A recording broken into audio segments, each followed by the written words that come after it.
muitos aqui já me conhecem, porque eu pertenço, na verdade, comecei a conhecer a Casa de Olímpicos Bazanufo através do núcleo do Barra Shopping.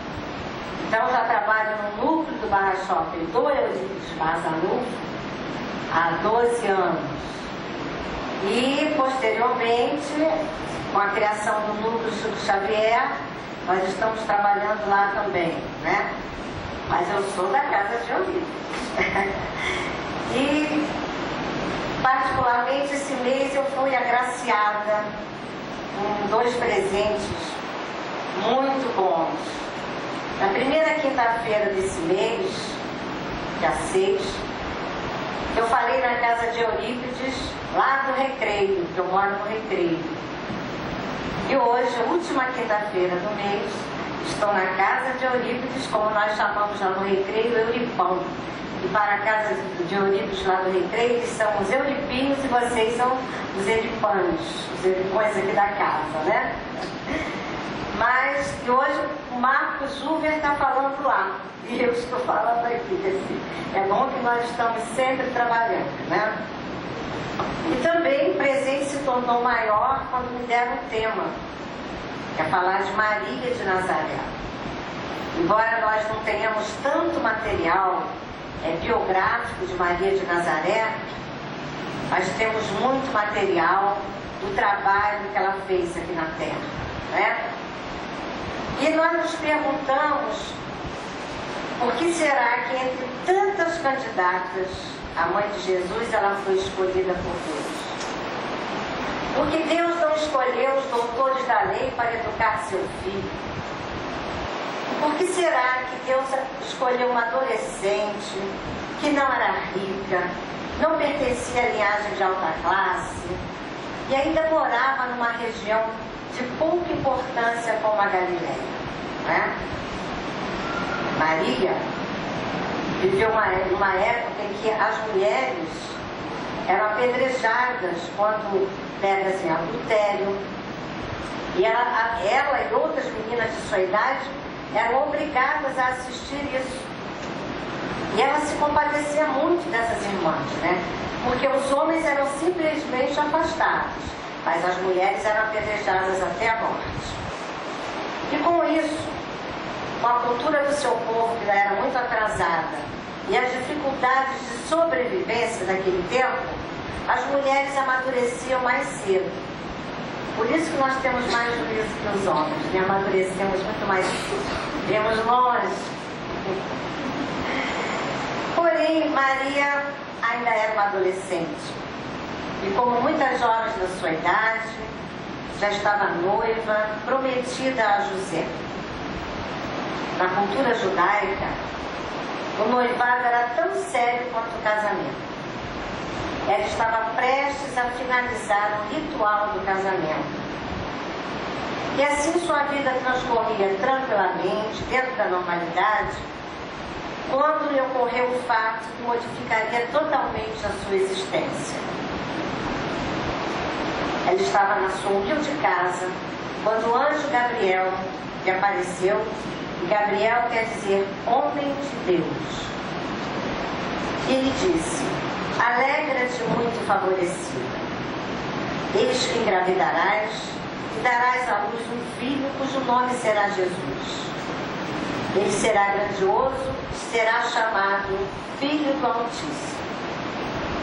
E para completar essa surpreendente notícia, diz-lhe ainda o anjo que o menino terá a missão de libertar seu povo e, por extensão, toda a humanidade. Imagine uma menina de 15 anos, né, prestes a casar, receber uma notícia dessa. Mas ela não se intimidou. Só perguntou ao anjo: como isto se fará se eu nunca me relacionei com o homem? E o anjo respondeu: descerá sobre você o Espírito Santo e a cobrirá com a sua sombra, pelo que também o santo que há de nascer de você será chamado Filho de Deus.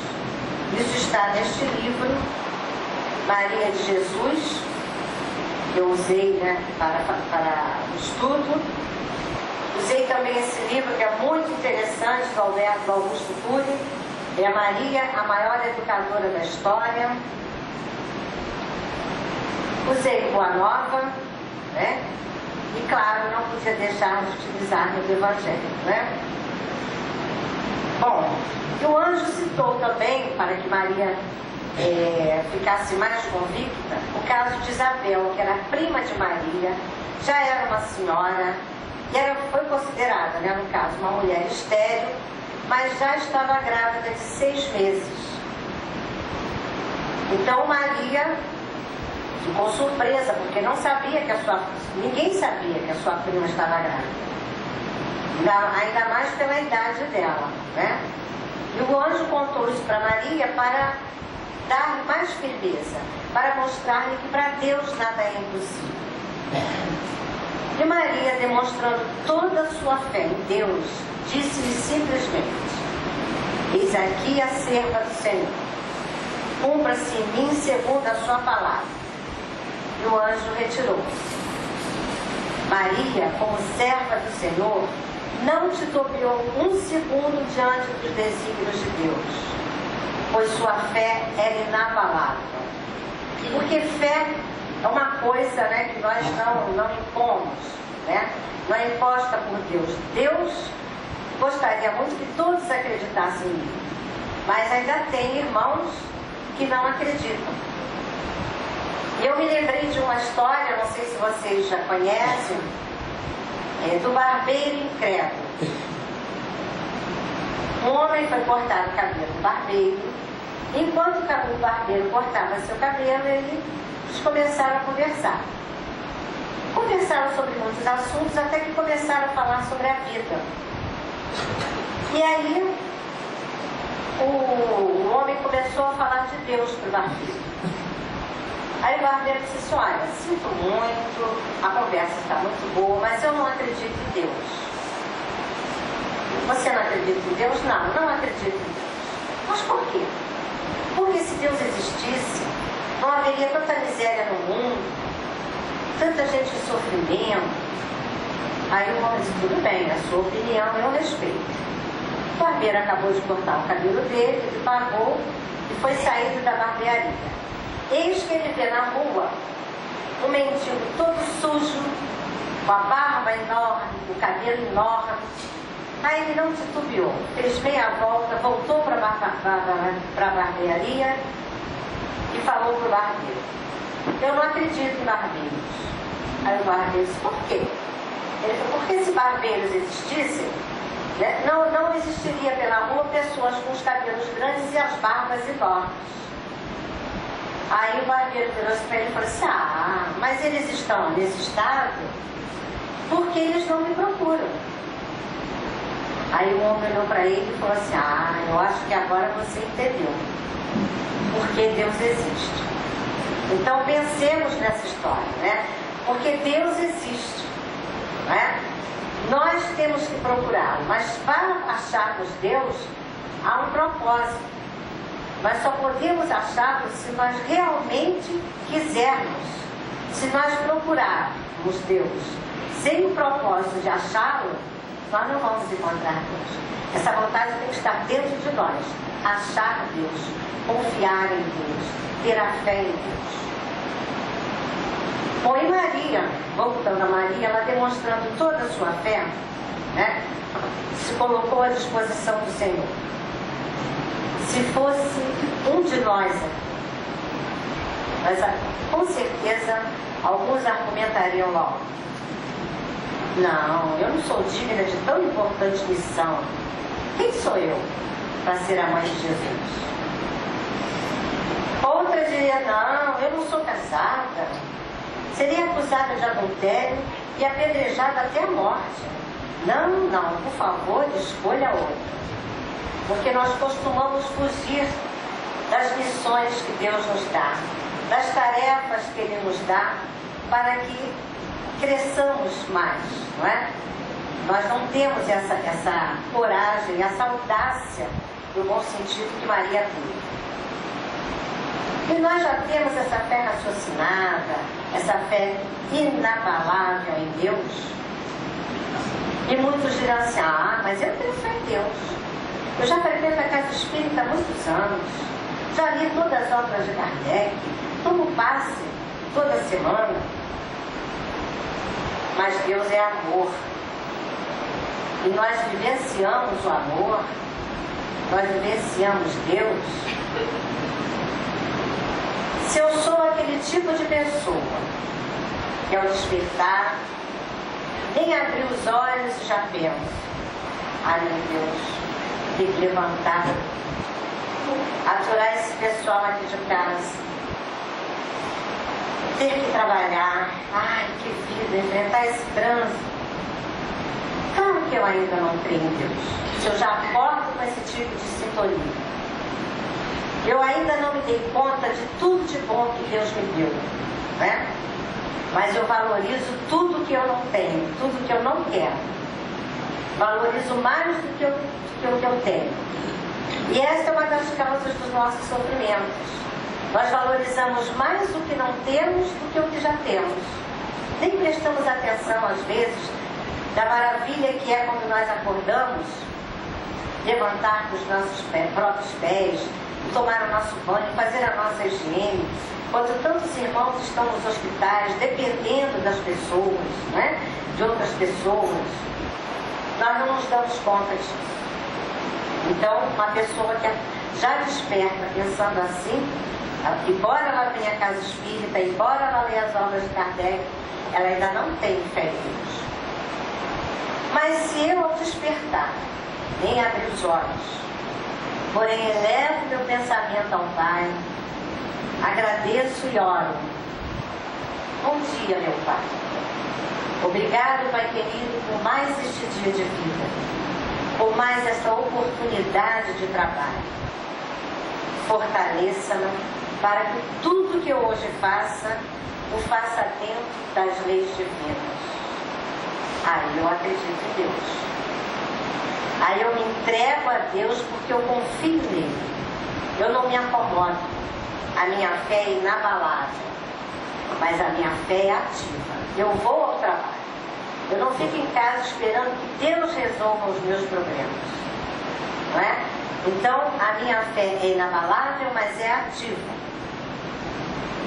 E também me lembrei de outra historinha, que a professora gosta muito de contar historinha, né? Eu até, nem tentei me lembrar, é que eu, hoje lendo um artigo, eu achei interessante, aí eu resolvi colocar aqui. Era o trabalho na lavoura. Um rapaz cruzou o deserto e chegou finalmente a um mosteiro. Ali, ele pediu para assistir à palestra de um abade. Não era permitido assistir, mas ele tanto insistiu que os monges deixaram que ele entrasse. No final da palestra, o rapaz procurou o monge, o deixou entrar e disse: eu fiquei muito impressionado. Achei que ia encontrar um sermão iluminado sobre as virtudes e os pecados. Mas o abade só falava de tomates, de irrigação e coisas da lavoura. Do lugar de onde eu venho, todos acreditam em Deus. Que acreditam também que Deus é misericordioso e que basta rezar. Aí o monge sorriu, olhou para ele e respondeu: aqui nós acreditamos que Deus já fez a parte dele.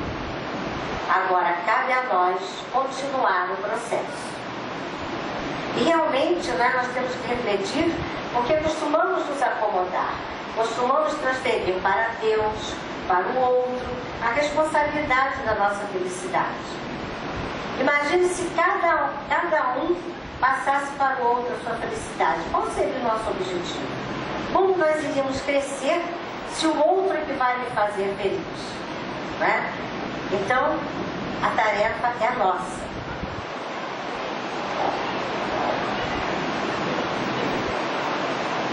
Pois bem, e a fé de Maria também era assim.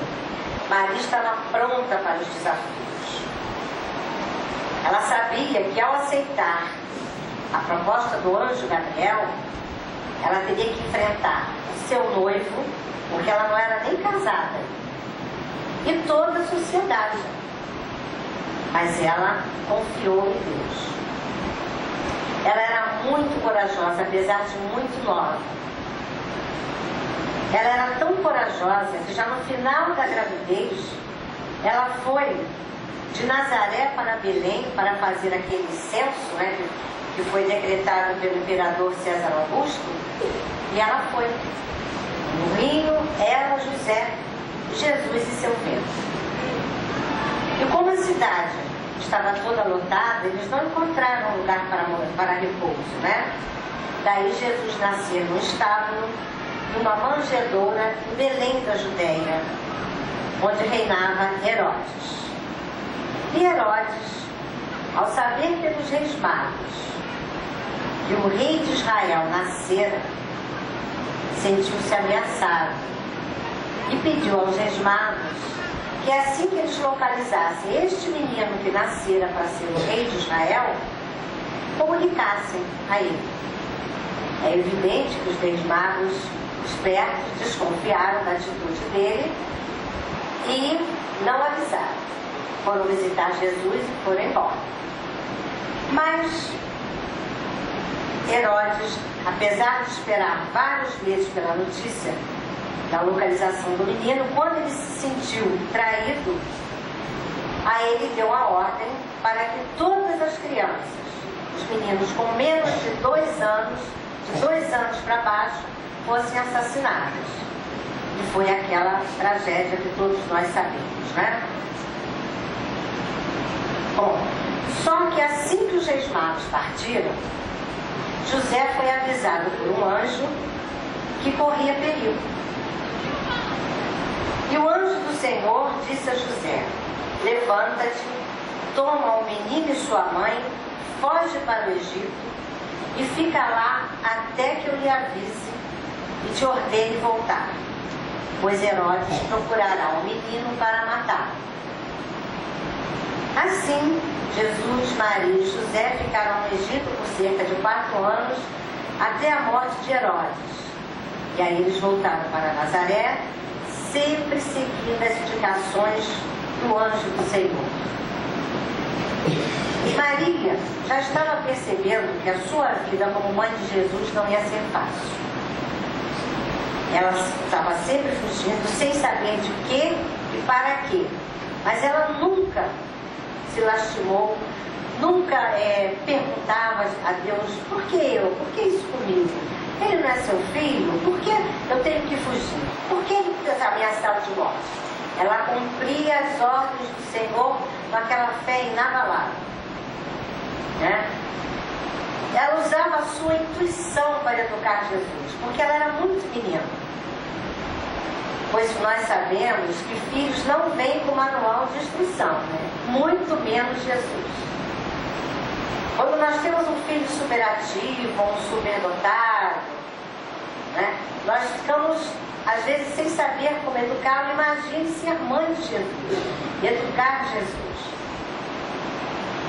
Mas ela tinha facilidade, de uma certa maneira, porque ela via Jesus como ele era, e não como ela gostaria que ele fosse. Que é um engano que às vezes nós cometemos com nossos filhos.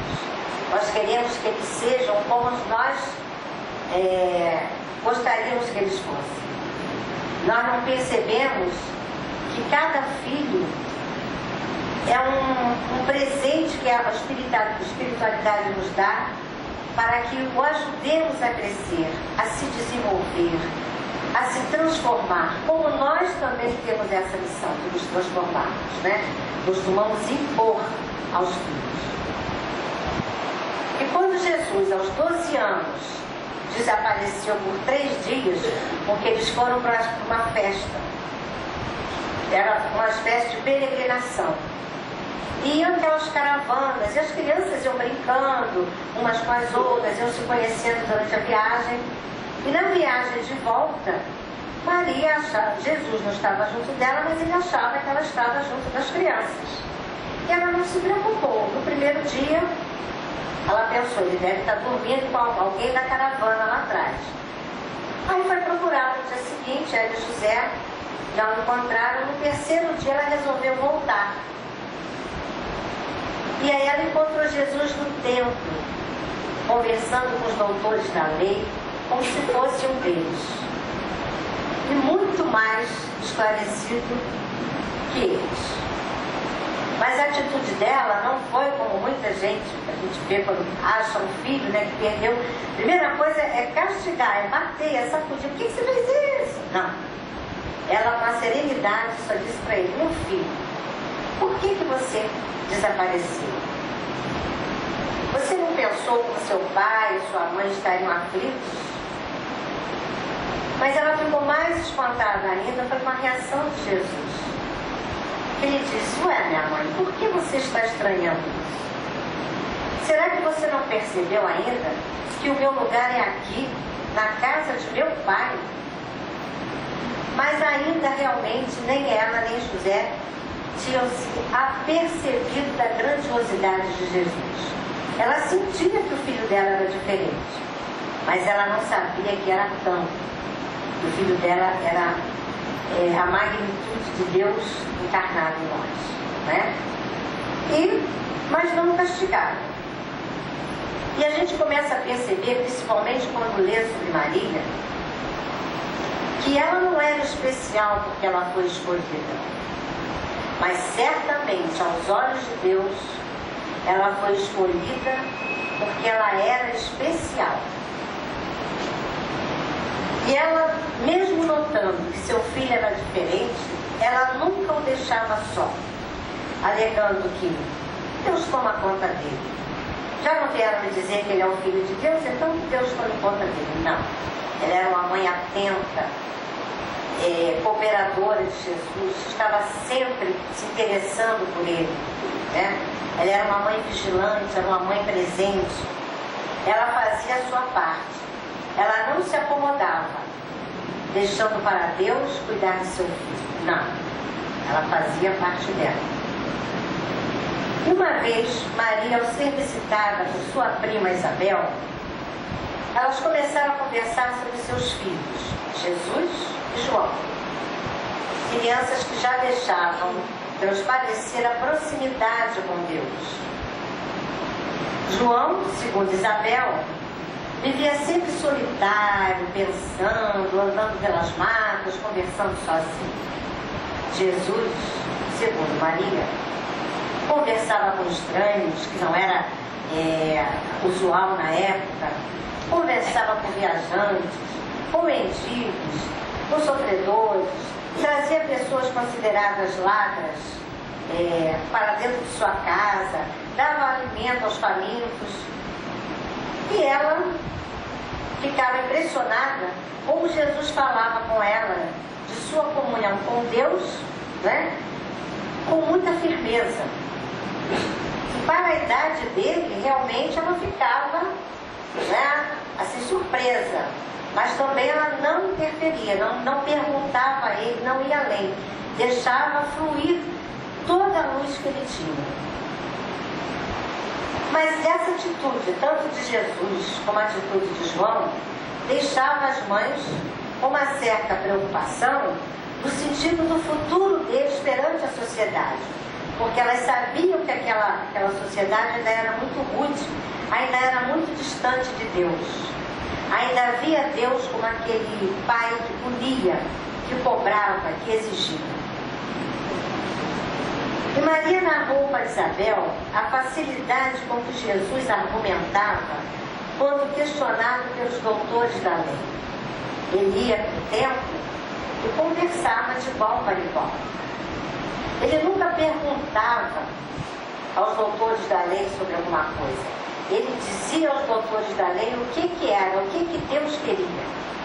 Isso deixou os doutores da lei muito impressionados e prometendo a eles, né, que ele seria bem educado se fosse lá para a sinagoga, que eles iriam cuidar da educação de Jesus.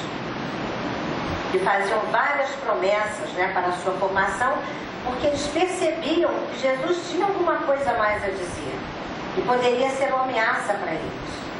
Mas eles preferiam ter Jesus perto deles. E à medida que Jesus crescia, Maria percebia que ele realmente transcendia. Ele era além. Mas ela nunca impediu de seguir o seu caminho. Deixava ele, ficava atenta, e um dia conversando com José a respeito da preocupação que ela tinha pelo futuro de Jesus, não por ele ser assim, mas como ele seria aceito no futuro pela sociedade. No dia seguinte, como se Jesus tivesse ouvido a conversa deles, Jesus lhe pergunta: mãe, que queres tu de mim?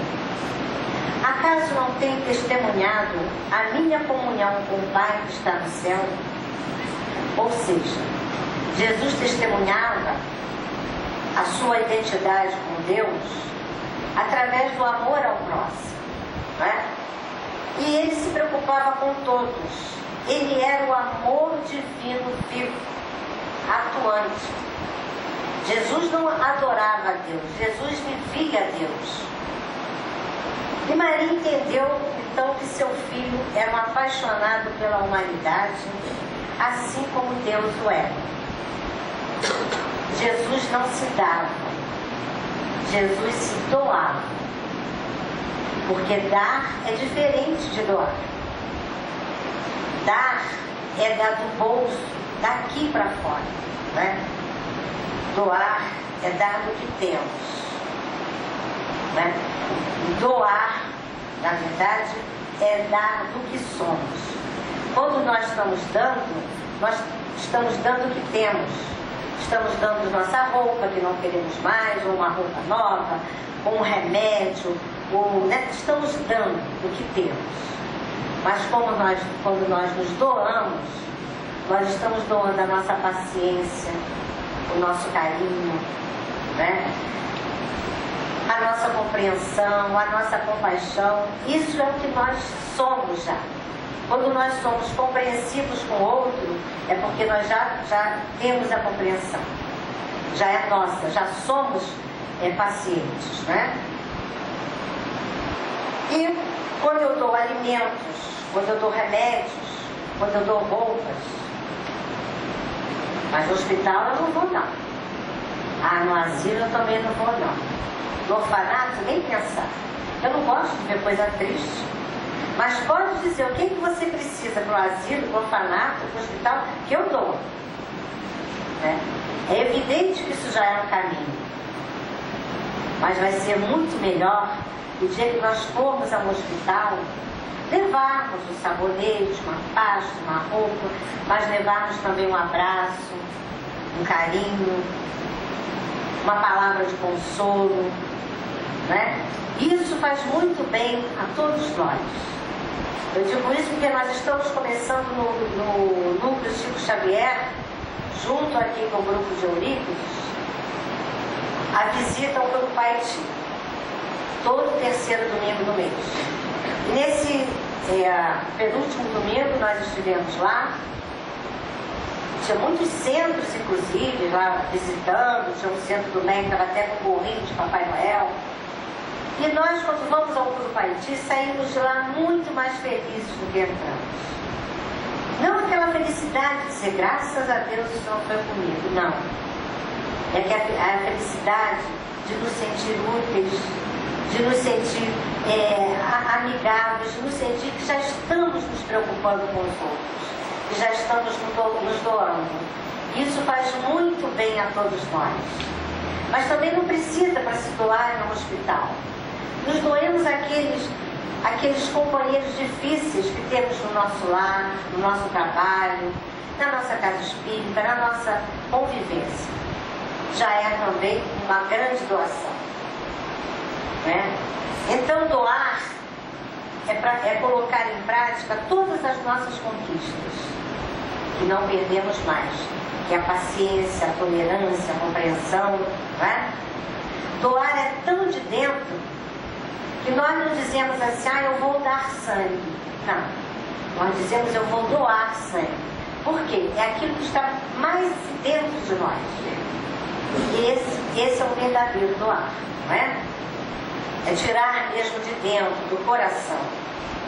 Então Jesus, ele se doava, mas ele não vibrava só por um grupo, por um partido político, por uma religião, não.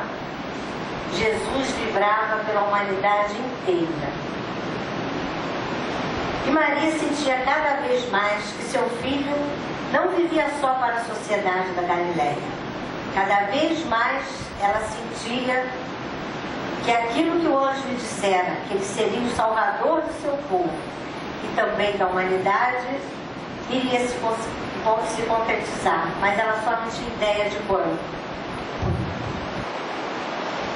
E ela não educava Jesus para a missão messiânica, apesar de saber o Filho de Deus. Ela educava Jesus normalmente, mas ela educava para contribuir com a sociedade, com compromissos. E de todos os compromissos de Jesus, o maior era o do amor. Amar o próximo como a ti mesmo. E aí nós perguntamos, será que eu me amo?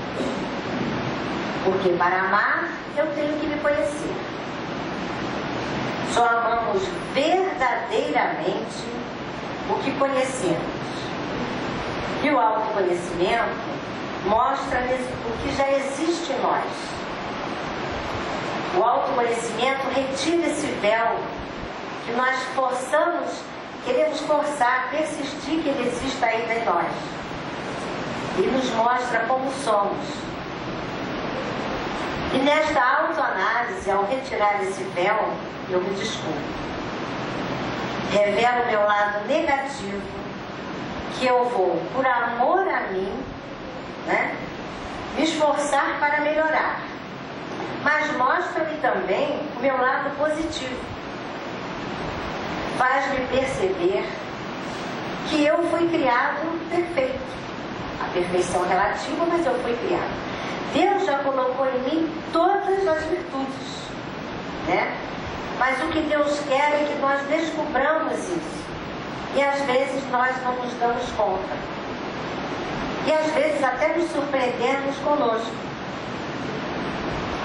Temos que ter a certeza que temos luz própria, que só depende de nós ativar. E só quando eu me conhecer, quando eu me amar, é que realmente eu posso amar ao próximo. Querer a sua renovação íntima, assim como eu quero a minha também. Ajudar na sua renovação íntima, assim como eu também me ajudo. Então eu começo a perceber que eu não quero mais o eu, o meu. Eu quero ele, eu quero o nosso.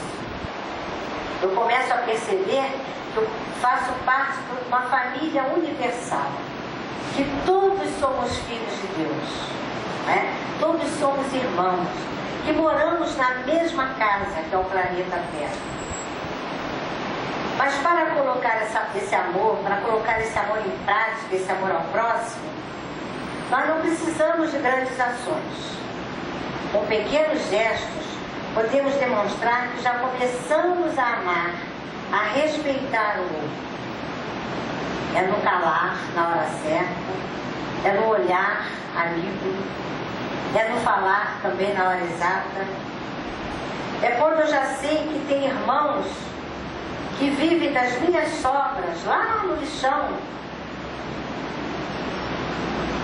que dependem da nossa comida, do resto da nossa comida ou da sobra da nossa comida, para às vezes fazerem a única refeição do dia.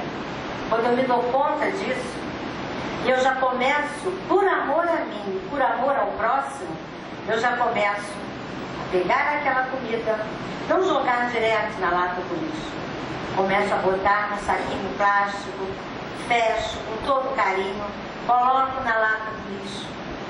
Elevo meu pensamento a Vicente de Paulo, que foi o primeiro assistente social, e peço a ele que faça chegar aquela comidinha, por mínima que seja, aquele pedaço de carne, qualquer coisa, para quem ainda come carne, faça chegar a quem realmente precisa.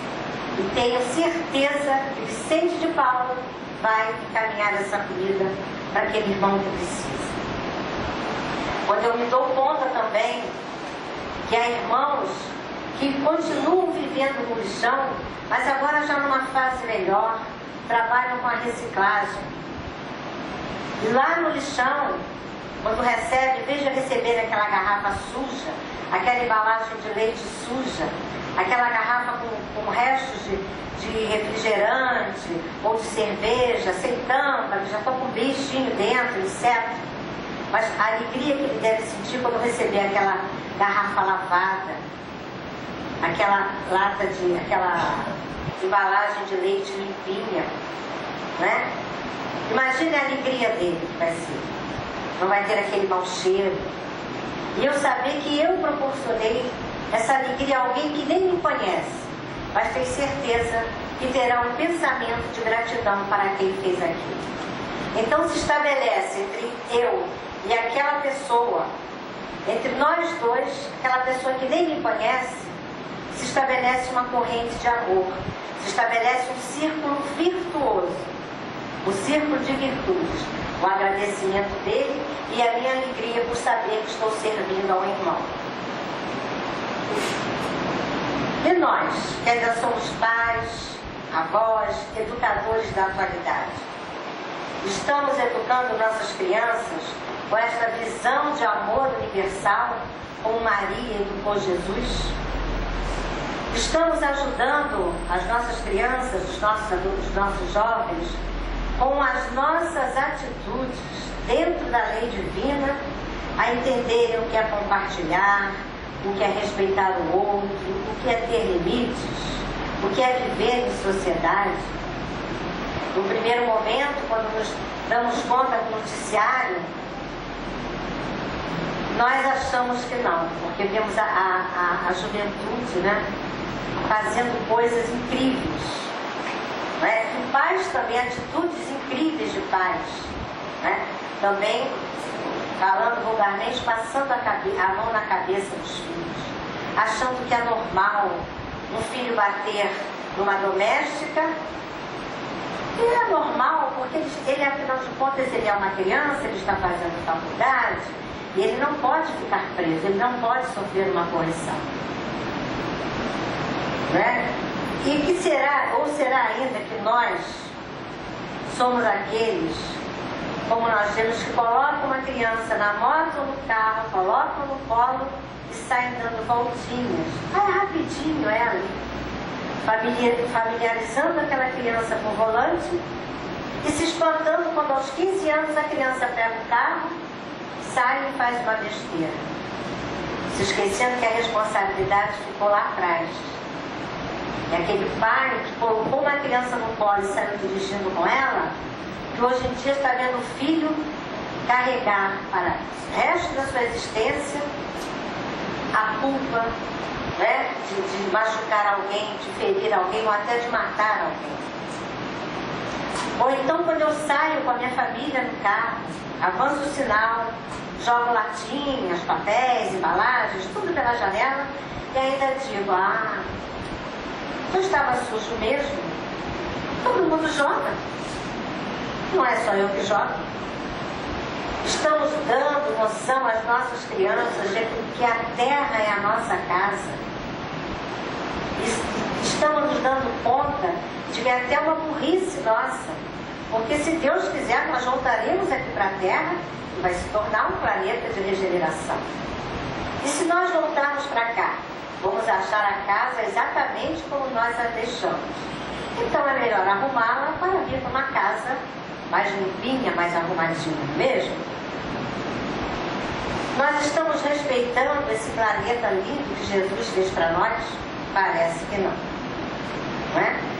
E o Novo Testamento não nos dá notícia do período de 18 anos, né, que Jesus ficou afastado. Nós não temos ideia da formação de Jesus entre os 12 anos e os 30 anos, foi quando ele começou a pregar. Mas sabemos que ele tinha uma base que Maria deu a ele.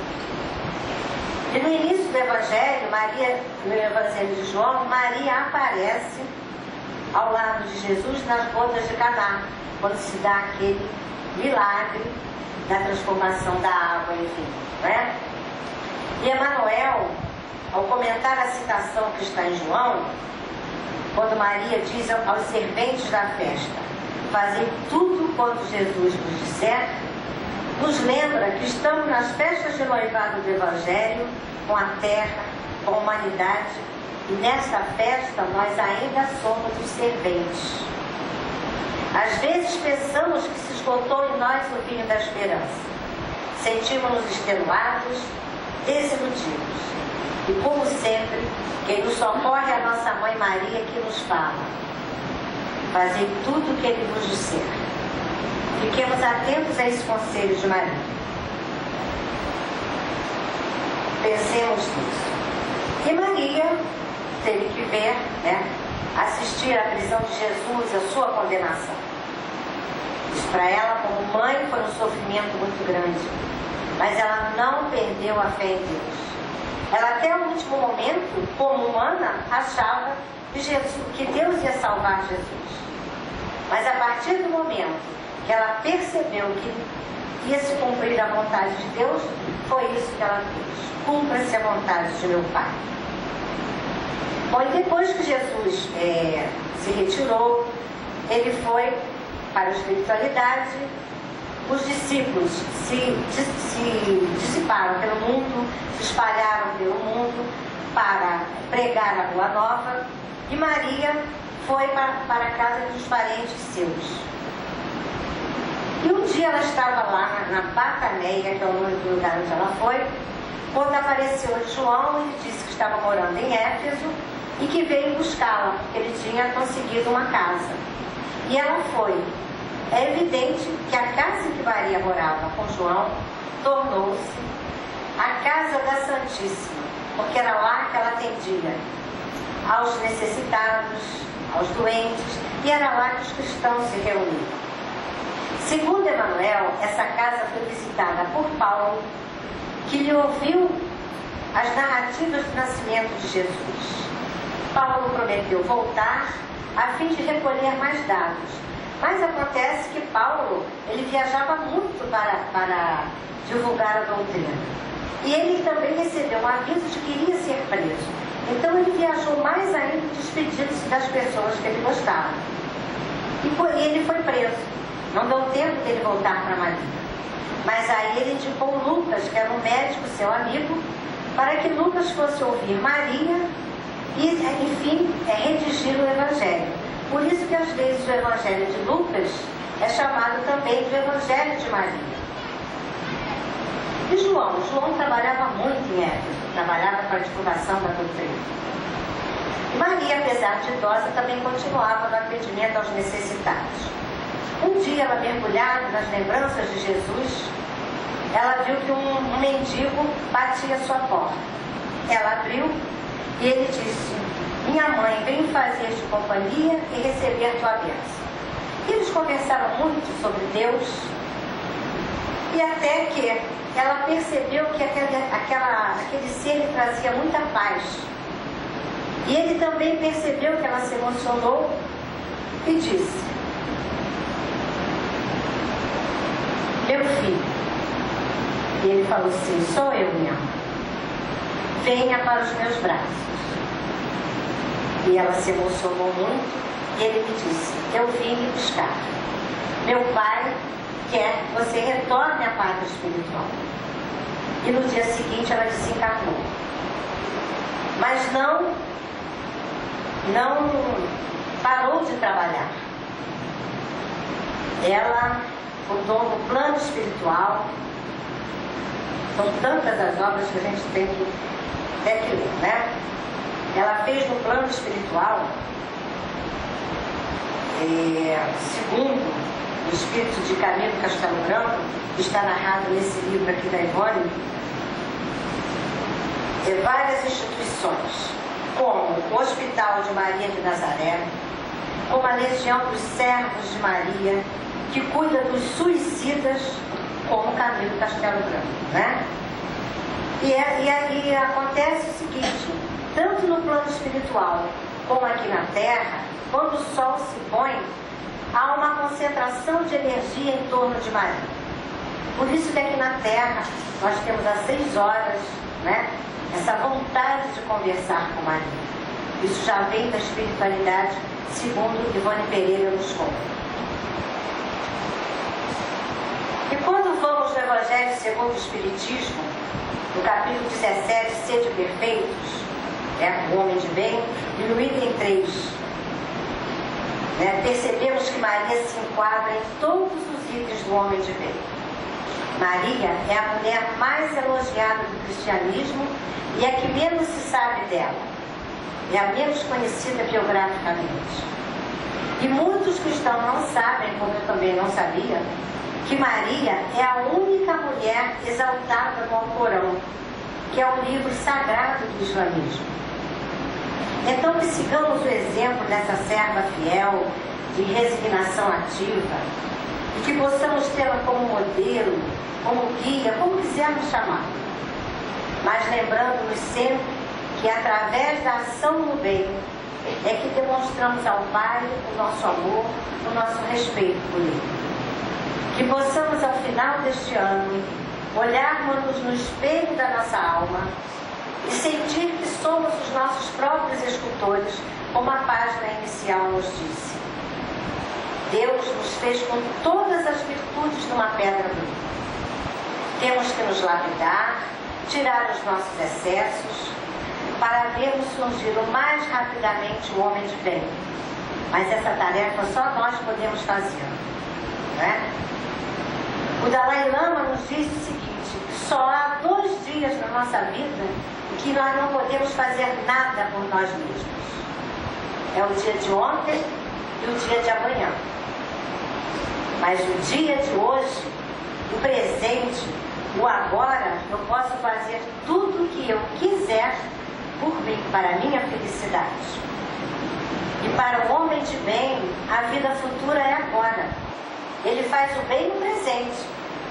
Ele faz o bem sempre que a oportunidade lhe aparece, como Maria fez. Nós temos que despertar em nós esse sentido de urgência. Não deixar para a próxima encarnação. Procuremos nos moldar na nossa luz hoje. Então fica essa lição de Maria, essa vida lindíssima, não é? Que sempre se devotou a Deus através do seu trabalho. Ela não ficava em êxtase, orando, ajoelhada, não. Era do trabalho no bem que ela se mostrava fiel a Deus. E como toda boa mãe, Maria nos dá para a ceia de fim de ano, já que o Natal já passou, a receita de um bolo que não pode faltar no nosso lar, viu, Maria? É o bolo da felicidade. Prestem atenção na receita. Uma xícara de amizade, 2 xícaras cheias de compreensão, uma xícara de paciência, uma xícara de humildade, um copo grande transbordando de alegria, uma pitada de bom humor, uma colher de fermento de personalidade cristã. Já vi que todos nós temos esses ingredientes em casa, né? Modo de preparar. Nessas palavras, cuidadosamente. Acrescente a compreensão, a humildade, a paciência, misturando tudo com muito jeito. Use fogo branco, nunca ferva. Tempere com alegria, com bom humor, não é? E personalidade cristã. Sirva porções generosas, sempre com muito amor. Não deixe esfriar. A temperatura ideal é a do coração. A receita nunca falha. Se alguém não gostar, é porque tem o paladar estragado e precisa consultar quanto antes um médium chamado de Jesus Cristo. Feliz Ano Novo para todos. Graças a Deus.